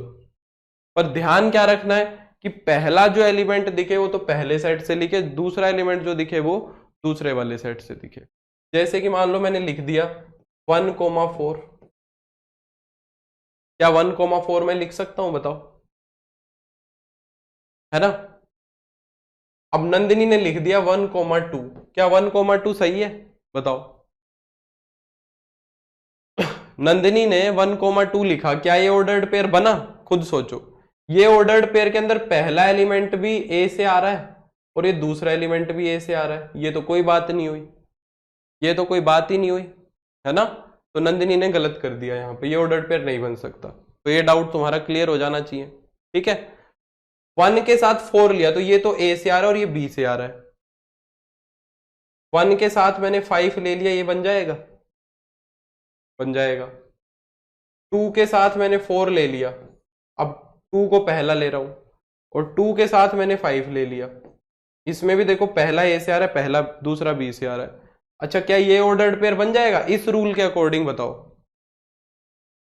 4,1, क्या ये ऑर्डर्ड पेयर बन जाएगा इस रूल के हिसाब से, इस रूल के हिसाब से क्या ये ऑर्डर्ड पेयर बनेगा, हाँ या ना। क्या ये वाला ऑर्डर्ड पेयर इसका बनेगा। यहां पे हम क्या कह रहे हैं, 4 आ रहा है, 4 तो बी से आ रहा है और 1 आ रहा है ए से, क्या ये चीज पॉसिबल है ना, ये भी नहीं है, ठीक है। तो इस रूल के अकॉर्डिंग ये ऑर्डर्ड पेयर नहीं है, इस रूल के अकॉर्डिंग ये ऑर्डर्ड पेयर नहीं है, क्योंकि पहला एलिमेंट बी से दिख रहा है। हमने जो रूल फिक्स किया हुआ है उसमें पहला एलिमेंट ए से दिखना चाहिए, दूसरा एलिमेंट बी से दिखना चाहिए, ऐसे ही ऑर्डर्ड पेयर की बात कर रहे हैं। अच्छा एक बात बताओ, क्या इन चारों ऑर्डर्ड पेयर के अलावा कोई और बना सकते हो, खुद सोचो। हाँ बिल्कुल सुप्रतिम, क्या इन चारों ऑर्डर्ड पेयर, इन 4 ऑर्डर्ड पेयर के अलावा कोई और ऑर्डर्ड पेयर ऐसा बना सकते हो। मेरे ख्याल से नहीं बन सकता, क्योंकि पहला मैंने 1 माना, पहला मैंने क्या माना 1 माना, उसके साथ दोनों को बना दिए, 1 लिया 1 के साथ दोनों बना दिए, फिर मैंने 2 लिया 2 के साथ दोनों बना दिए, तो और तो कोई पॉसिबिलिटी बची नहीं, बस यही बन सकते हैं। समझ आ गई बात। तो ये ऑर्डर्ड पेयर की कहानी है। अब क्या 1,4, मुझे एक बात बताना, क्या ये बात लिखनी सही है 1,4 ऑर्डर्ड पेयर क्या 4,1 ऑर्डर्ड पेयर के बराबर होगा, खुद सोचो। क्या ये बात लिखनी सही है, ये दोनों एलिमेंट्स ठीक है। ऑर्डर्ड पेयर के केस में क्या मैं ये लिख सकता हूं 1,4 क्या 4,1 के इक्वल हो सकता है, नहीं हो सकता, क्योंकि ऑर्डरिंग मैटर करती है भाई, ऐसे नहीं आगे पीछे लिख दिया, आगे पीछे लिख दिया ये बात नहीं है। पहला पहले के बराबर ही दिखना चाहिए, दूसरा दूसरे के ही बराबर दिखना चाहिए, ये बात एकदम सरासर गलत है, ठीक है। ऐसा नहीं कर सकते, क्योंकि ऑर्डर्ड पेयर में जो नियम है वो तो यही कहता है कि पहला पहले की जगह दिखे, दूसरा दूसरे की जगह दिखे, ये बात एकदम गलत है। क्या मैं ये कह सकता हूं कि 1,4 जो है वो तुम्हारा 1,3 के इक्वल है कोई ऑर्डर्ड पेयर, क्या ये बात सही है। 1,4 जो है, या इसी के हिसाब से बात कर लो, 1,5 के इक्वल है, क्या ऐसा लिख सकते हो। ये तो दिख ही नहीं रहे सेम, होंगे कैसे, ये तो दोनों सेम दिख ही नहीं रहे हैं, कैसे सेम होंगे, है ना। तो ये तो एकदम सरासर गलत बात है। तो यहां से एक बात समझ में आती है कि A, B ऑर्डर्ड पेयर जो है वो C, D के बराबर होगा if and only if and only if जो A, B है वो C, D के बराबर होगा, इफ एंड ओनली इफ जो A है वो तो C के बराबर दिखे और जो B है वो D के बराबर दिखे। पहला पहले के बराबर होना चाहिए और दूसरा दूसरे के बराबर होना चाहिए, ठीक है। पहला पहले के बराबर हो, दूसरा दूसरे के बराबर हो, तभी हम बोलेंगे कि दो ऑर्डर्ड पेयर क्या है, इक्वल है। तभी हम क्या बोलेंगे, दो ऑर्डर्ड पेयर क्या है, इक्वल है। ये बात समझ में आई, ठीक है। इस पे से एक घिसा पिटा क्वेश्चन बना देता है इस कंसेप्ट पे से, जैसे कि ऐसे बना देता है, करके बताओ। एक घिसा पिटा क्वेश्चन बना देता है इस पे से कि find x and y if 2x plus y 4 is equal to 3x minus y. एक फालतू सा क्वेश्चन बना देता है, ये क्वेश्चन बना दिया जैसे कि, हाँ सुदेशी एग्जाम्पल दे तो दिया करो। कह रहा है अगर ये दोनों ऑर्डर्ड पेयर बराबर हैं तो एक्स और वाई की वैल्यू बताओ क्या होगी।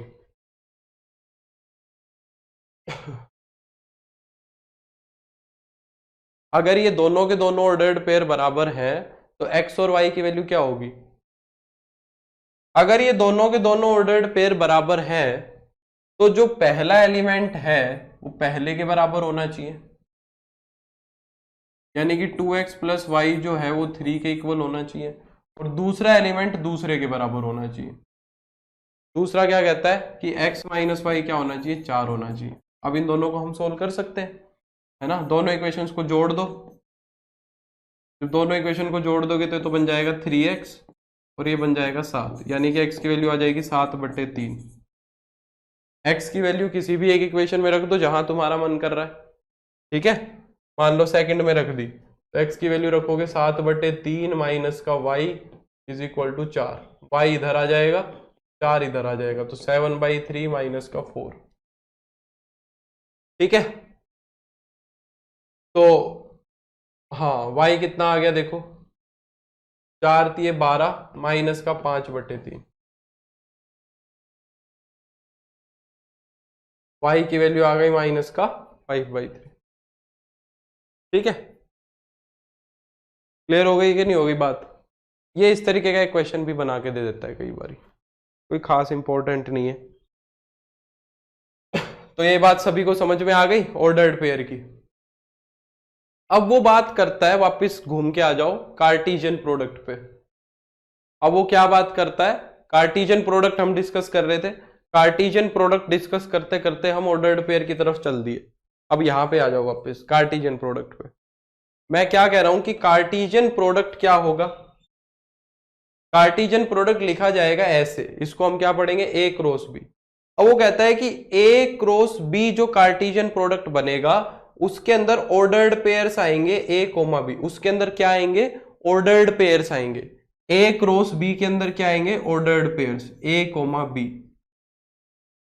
और ये जो ए कोमा बी है इसमें ऑर्डर क्या फॉलो होगा, वो कहता है कि जो पहले वाला सेट लिखा है ना कार्टीजियन प्रोडक्ट में, पहला एलिमेंट तो वहां से आना चाहिए। पहला एलिमेंट आएगा पहले वाले सेट से और दूसरा एलिमेंट आएगा दूसरे वाले सेट से। दूसरा एलिमेंट आएगा दूसरे वाले सेट, पहला एलिमेंट आएगा पहले वाले सेट से, दूसरा एलिमेंट आएगा दूसरे वाले सेट से। ऐसे जितने भी ऑर्डर्ड पेयर बना सकते हो, ऐसे तुम जितने भी ऑर्डर्ड पेयर बना सकते हो सारे ऑर्डर्ड पेयर इसके अंदर लिख दो, ठीक है। वो क्या बन जाएगा, तुम्हारा कार्टीजियन प्रोडक्ट का सेट बन जाएगा, ठीक है। वो क्या बन जाएगा, तुम्हारा कार्टीजियन प्रोडक्ट का सेट बन जाएगा। अब जरा मेरे को एक बात बताओ, हमने अभी अभी ऑर्डर्ड पेयर्स बनाए थे, हमने अभी अभी ए को ए से उठा के बी को बी से उठा के ऑर्डर्ड पेयर्स बनाए थे कि नहीं बनाए थे। तो पहला एलिमेंट यहां से उठाओ, दूसरा यहां से उठाओ, ऑर्डर्ड पेयर बनाओ। अगर मैं 1 के साथ देखूं कौन कौन आ सकता है, 1 के साथ m आ सकता है, 1 के साथ n भी आ सकता है। 1 के साथ m लिख दो, 1 के साथ n लिख दो। पहला एलिमेंट पहले से दिखे, दूसरा दूसरे से। फिर 2 के साथ m ले लो और 2 के साथ क्या ले लो, n ले लो, है ना। और कोई ऑर्डर्ड पेयर बन पाएगा, इन सारों का सेट बनाना है। ये 4 एलिमेंट्स हो गए, इन सब का सेट बनाना है। तो सेट बनाने के लिए हम इनको कोमा से सेपरेट कर देते हैं और ये वाले ब्रैकेट्स लगा देते हैं। तो ये जो ऑर्डर्ड पेयर्स का सेट बना, इन सारे ऑर्डर्ड पेयर्स को मैंने क्या लिख दिया, एक सेट में लिख दिया। ये बन जाएगा तुम्हारा क्या, ए क्रॉस बी, ए और बी का कार्टीजियन प्रोडक्ट। ये क्या बन गया, ए और बी का कार्टीजियन प्रोडक्ट बन गया। समझ में आई कि नहीं आई बात, जल्दी से बताओ। कोई बात नहीं, आंसर मत लिखो, कमेंट में समस्या होती है तो मत लिखो, कोई समस्या नहीं है, बस ये लिखते जाओ कि समझ आ रहा है कि नहीं आ रहा है। सिमिलरली अब मान लो मैंने बी का ए के साथ कार्टीजियन प्रोडक्ट कर दिया, बी का ए के साथ कार्टीजियन प्रोडक्ट कर दिया, तो आएंगे तो यहां पे भी ordered pair A comma B ही आएंगे, तो यहां पे भी, या फिर ए कोमा बी नहीं लिख रहे हो कंफ्यूज हो जाओगे, मैं कह रहा हूं कि एक्स कोमा वाई ही आएंगे। यहां पे भी ऑर्डर्ड पेयर तुम्हारे क्या आएंगे, एक्स कोमा वाई ही आएंगे। पर यहां पे एक्स कहां से आएगा बताओ, कमेंट करके बताओ, एक्स कहां से आएगा और वाई कहां से आएगा, फर्क कितना होगा। हाँ वो भी बता देंगे सोना, बताओ। बी क्रॉस ए में भी आएंगे तो ऑर्डर्ड पेयर ही, पर एक्स कहां से आएगा और वाई कहां से आएगा, ये कमेंट करके बताओ। बिल्कुल रिंकू, एक्स आएगा, पहला एलिमेंट आएगा हमेशा पहले वाले सेट से, पहला एलिमेंट आएगा हमेशा, बिल्कुल अमृत, पहले वाले सेट से। एक्स आएगा बी से, वाई आएगा ए से, ठीक है, एक्स आएगा बी से, वाई आएगा ए से। यहां पे भी एक्स और वाई लिख लो, पता है ए और बी से थोड़ा कंफ्यूजन क्रिएट होता है, ए और बी से थोड़ा कंफ्यूजन क्रिएट होता है यहाँ पे, क्योंकि सेट भी ए और बी ही है। तो पहला एलिमेंट पहले से और दूसरा एलिमेंट दूसरे से, ऐसे लिख लो, एक्स और वाई लिख लो, ठीक है। तो एक्स बी से आएगा, वाई ए से आएगा। अब अगर ये ऑर्डर्ड पेयर्स मेरे को बनाने हैं तो मैं कैसे बनाऊंगा? अगर ये ऑर्डर्ड पेयर्स मेरे को बनाने हैं बी क्रॉस ए वाले, तो वो कैसे बनेंगे? पहला एलिमेंट तो यहां से लेंगे, अब दूसरा यहां से लेंगे, तो यहां से मैं m को उठाऊंगा, उसके साथ a वाले ले लूंगा। m के साथ क्या लोगे? m के साथ 1 को ले लो, m के साथ 2 को ले लो, m के साथ 1 को, m के साथ 2 को, फिर n के साथ 1 को और n के साथ 2 को, इन सबको कोमा से सेपरेट कर दो और ब्रैकेट को बंद कर दो। ये बन जाएगा तुम्हारा b क्रॉस a। ये b का a के साथ कार्टेशियन प्रोडक्ट हो गया, ये तो हो गया a का b के साथ, और ये हो गया b का a के साथ। क्लियर हो गई यहां तक सबको बात? कोई डाउट है, कोई समस्या है, जल्दी से बताओ, फिर हम हमारी बात को थोड़ा सा आगे बढ़ाएंगे। यहां तक क्लियर?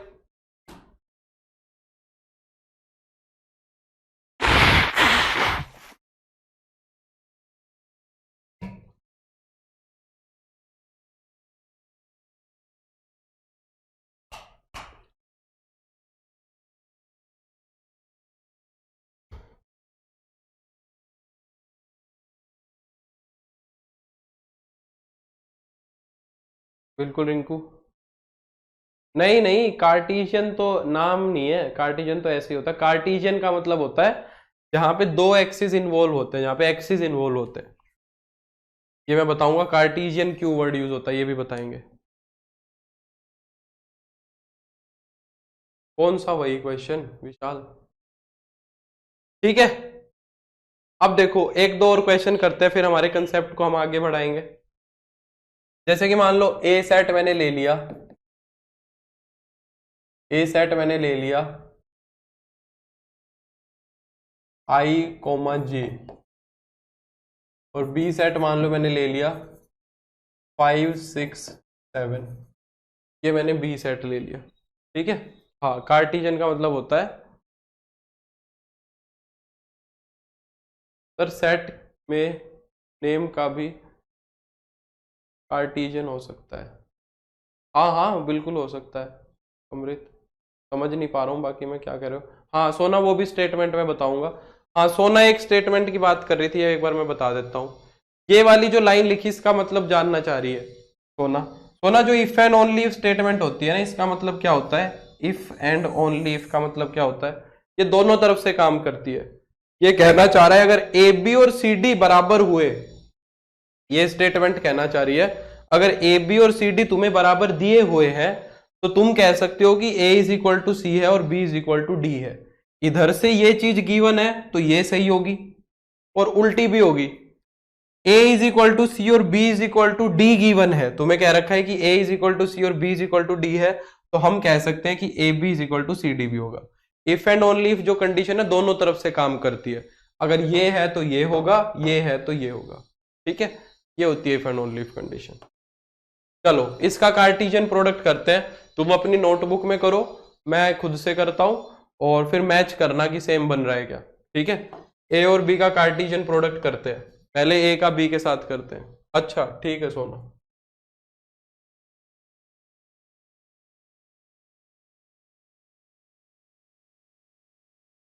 ए का बी के साथ कार्टेशियन प्रोडक्ट करते हैं, तो यहां से एक एलिमेंट उठाओ, उसके साथ बी के सारे एलिमेंट्स लिख दो, ऑर्डर्ड पेयर, ठीक है। ए क्रॉस बी लिख रहा है तो पहला एलिमेंट ए से आएगा। आई के साथ मैंने 5 लिख दिया, आई के साथ मैंने 6 लिख दिया, आई के साथ मैंने 7 लिख दिया, ठीक है।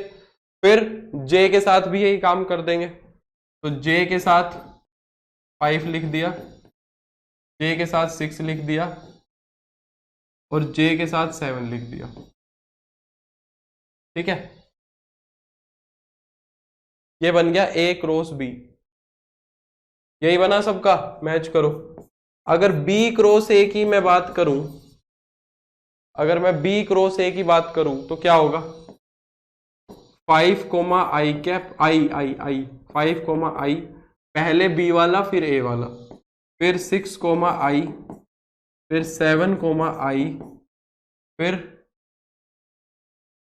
उल्टा ऐसे मत लिखो ना, पहले 5 के साथ इसके दोनों लिख दो तो फिर सीक्वेंस नहीं बैठेगी। 5 कोमा आई 5 कोमा जे, 6 कोमा आई 6 कोमा जे, फिर 7 कोमा आई 7 कोमा जे। एक एक करके कर लिया करो, थोड़ा इजी हो जाएगा। देखो दोनों के यही बन रहे हैं, सबके यही बन रहे हैं, चेक करो क्या दोनों सेट्स यही बन रहे हैं, ए क्रॉस बी और बी क्रॉस ए। ये कार्टेशियन प्रोडक्ट हो गया ए क्रॉस बी और बी क्रॉस ए। ठीक है, यही बन रहा है सबका।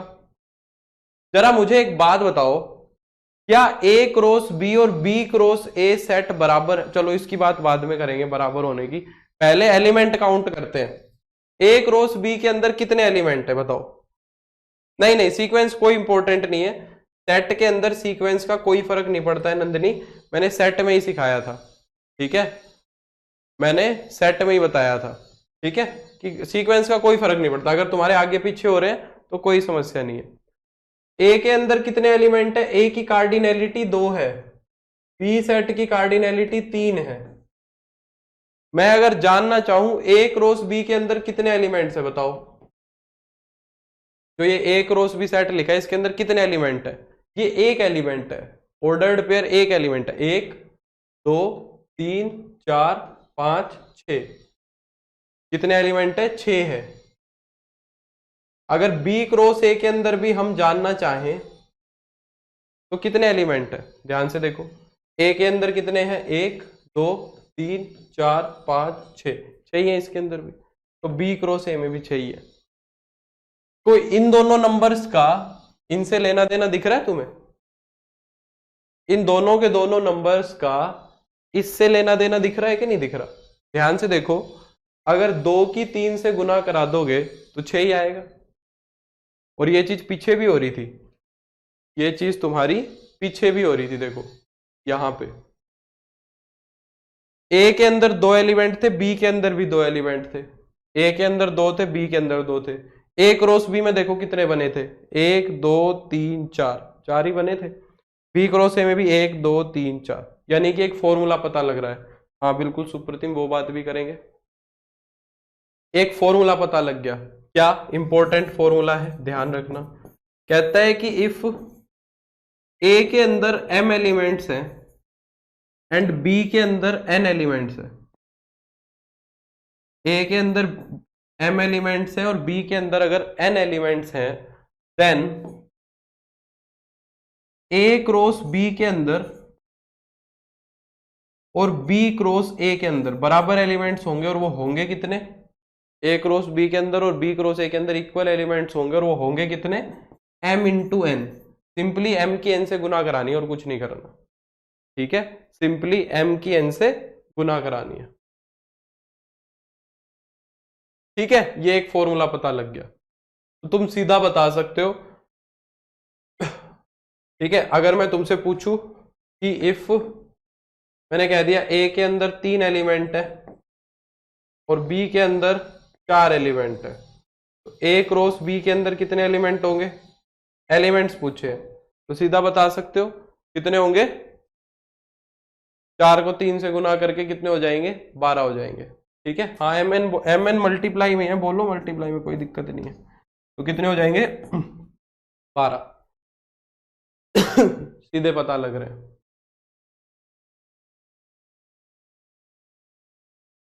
ठीक है, ए 0 नहीं हो सकता ना अमृत, ए सेट 0 नंबर के बराबर कैसे हो सकता है? सेट जो है वो किसी 0 के इक्वल कैसे हो सकता है? क्या कोई सेट 0 नंबर के बराबर हो सकता है? अच्छा, अब यहां से कुछ इंपॉर्टेंट बातें हैं जिनको ध्यान से समझना। क्या ए क्रॉस बी सेट और बी क्रॉस ए सेट बराबर है, दिख रहे हैं तुम्हें? क्या इन दोनों सेट्स को मैं बराबर बोल सकता हूं? बताओ। क्या ए क्रॉस बी और बी क्रॉस ए जो सेट्स हैं वो, हाँ वो भी बताऊंगा। अगर ए फाई सेट हो तो मैं बताऊंगा। एक्चुअली में कार्टेशियन प्रोडक्ट की शर्त ये होती है कि ए सेट और बी सेट दोनों नॉन एम्प्टी होने चाहिए। अगर ए या बी में से कोई भी एक सेट एम्प्टी हो गया तो फिर कार्टेशियन प्रोडक्ट डिफाइन नहीं होता। ठीक है, ए और बी का कार्टेशियन प्रोडक्ट डिफाइन ही नहीं होगा अगर एक सेट फाई हो गया तो। ठीक है, ये बताओ क्या ये दोनों सेट्स बराबर हैं? क्या ये वाला एलिमेंट इसके बराबर दिख रहा है तुम्हें? दो बराबर सेट कब होते हैं? दो सेट बराबर कब होते हैं? जब उनके अंदर सेम नंबर तो एलिमेंट हो, और एलिमेंट सेम ही हो। जो एलिमेंट ए सेट के अंदर है वो ही एलिमेंट बी के अंदर भी होने चाहिए। क्या 5 सेट I,5 इसके अंदर दिख रहा है तुम्हें कहीं पे? क्या I,5 जो एलिमेंट है वो इसके अंदर दिख रहा है तुम्हें? मुझे तो कहीं नहीं दिख रहा, तुम्हें कहां दिख रहा है पता नहीं। सुदेश और विशाल को तो दिख रहा है। क्या I,6 जो एलिमेंट है वो तुम्हें यहां दिख रहा है? मुझे तो नहीं दिख रहा। या फिर ये बोल रहे हो कि सर I,5 और 5,I सेम होंगे? ये तो अभी पीछे ही बताया, ये तो बराबर हो नहीं सकते, ये तो इक्वल हो नहीं सकते। तो ए और बी का जो कार्टेशियन प्रोडक्ट होता है हम क्या बोलते हैं? In generally A cross B जो है वो बी क्रॉस ए के बराबर नहीं होता है। ए क्रॉस बी जो है वो बी क्रॉस ए के बराबर नहीं हो सकता है। But A cross B equal to B cross A if and only, एक शर्त है, एक ऐसी शर्त है जहां पे बराबर बन जाएंगे। सोचो अगर ए और बी सेट बराबर ही ले लिया तुमने, ए और बी सेट दोनों सेम ले लिए, मान लो ए सेट ले लिया तुमने 1,2 और बी सेट भी ले लिया तुमने 1,2 ही, दोनों सेट बराबर ले लिए, यानी कि दूसरा सेट भी ए ही ले लिया। अब ए क्रॉस ए निकालोगे तो वो तो ए क्रॉस ए के बराबर आएगा ही, नहीं आएगा क्या? दूसरा सेट भी ए ही ले लिया तुमने, तो सेम ही आने 1,1,1,2 2,1,2,2, इधर से देख लो 1,1,1,2 2,1,2,2 सेम ही आने हैं दोनों। अगर दोनों सेट बराबर ले लेंगे तब कार्टेशियन प्रोडक्ट क्या होता है? सेम होता है। If and only if A is equal to B. अगर ए और बी बराबर है सिर्फ और सिर्फ तब ही ए क्रॉस बी और बी क्रॉस ए क्या हो सकता है? इक्वल हो सकता है। अगर ए और बी सेट बराबर नहीं है तो कोई चांस नहीं है कि ए क्रॉस बी और बी क्रॉस ए क्या आएगा? इक्वल आएगा। यहां पर एक चीज जरूर बोला जा सकता है, दो सेट्स जिनके अंदर एलिमेंट सेम होते हैं, क्या मैं ये बात बोल सकता हूं A cross B and B cross A are always equivalent set? हमेशा इक्विवेलेंट तो जरूर होंगे, ऑलवेज इक्विवेलेंट सेट। क्यों? क्योंकि इक्विवेलेंट क्यों होंगे? क्योंकि ए क्रॉस बी के अंदर जो एलिमेंट्स होते हैं वो हमेशा बी क्रॉस ए के इक्वल ही होते हैं। दोनों के अंदर एलिमेंट्स तो हमेशा सेम ही मिलेंगे, और जिन दो सेट्स के अंदर एलिमेंट्स सेम होते हैं उन दोनों सेट्स को क्या बोला जाता है? इक्विवेलेंट सेट्स बोला जाता है। जिन भी दो सेट्स के अंदर इक्वल एलिमेंट्स होते हैं उनको क्या बोला जाता है? इक्विवेलेंट सेट्स बोला जाता है। समझ आई कि नहीं आई बात? बताओ। तो इक्विवेलेंट तो हमेशा होंगे, इक्वल सिर्फ तब होंगे जब ए और बी बराबर होंगे। इक्वल सिर्फ और सिर्फ कब होंगे? जब ए और बी क्या होंगे? बराबर होंगे। ठीक है।